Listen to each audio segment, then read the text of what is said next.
Mumbai Pune expressway हा मृत्यूचा सापळा म्हणून प्रसिद्ध आहे। याचं कारण आहे इथे सतत होणारे अपघात। याच मुंबई पुणे एक्सप्रेसवेवर अजून एक धक्कादायक घटना घडली आहे। आज रात्री 1 वाजण्याच्या सुमारास एका कारला भीषण आग लागली आणि या आगीत कार पूर्णपणे जळून खाक झाली। पण गाडीतील चालकाची तत्परता आणि सावधगिरी यामुळे मोठा जीवितहानीचा धोका टळला। मुंबईहून पुण्याकडे जात असलेल्या रेनॉल्ट क्विड कार क्रमांक MH12NP 0060 मध्ये चालक अनिल अग्रवाल राहणार पुणे हा व्यक्ती प्रवास करत होता। बोरघाटाच्या आडोशी बोगद्याजवळ कारच्या बोनेटमधून अचानक धूर येऊ लागला।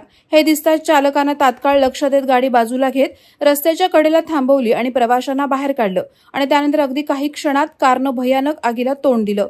IRB यंत्रणा अपघातग्रस्त ठिकाणी पोहोचण्याच्या अगोदरच कार पूर्णपणे जळून खाक झाली होती।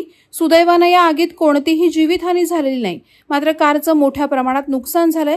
यानंतर घटनास्थळी दाखल झालेल्या क्रेनच्या सहाय्यानं ही कार बाजूला घेत रस्त्यावरील वाहतूक सुरळीत करण्यात आली। घडलेली घटना ही भयानक असली तरी चालकाच्या चातुर्यामुळे हा अपघात मोठ्या प्रमाणावर टळला आणि त्याची तत्परता नक्कीच आदर्श ठरली आहे। वादळवारा लाईव्हसाठी दत्तात्रय शेडगे, खोपोली। नवी मुंबई व रायगड जिल्ह्यातील ताज्या बातम्या आणि घडामोडींसाठी सबस्क्राईब करा वादळवारा लाईव्ह चॅनल आणि दाबा बेल आयकॉन।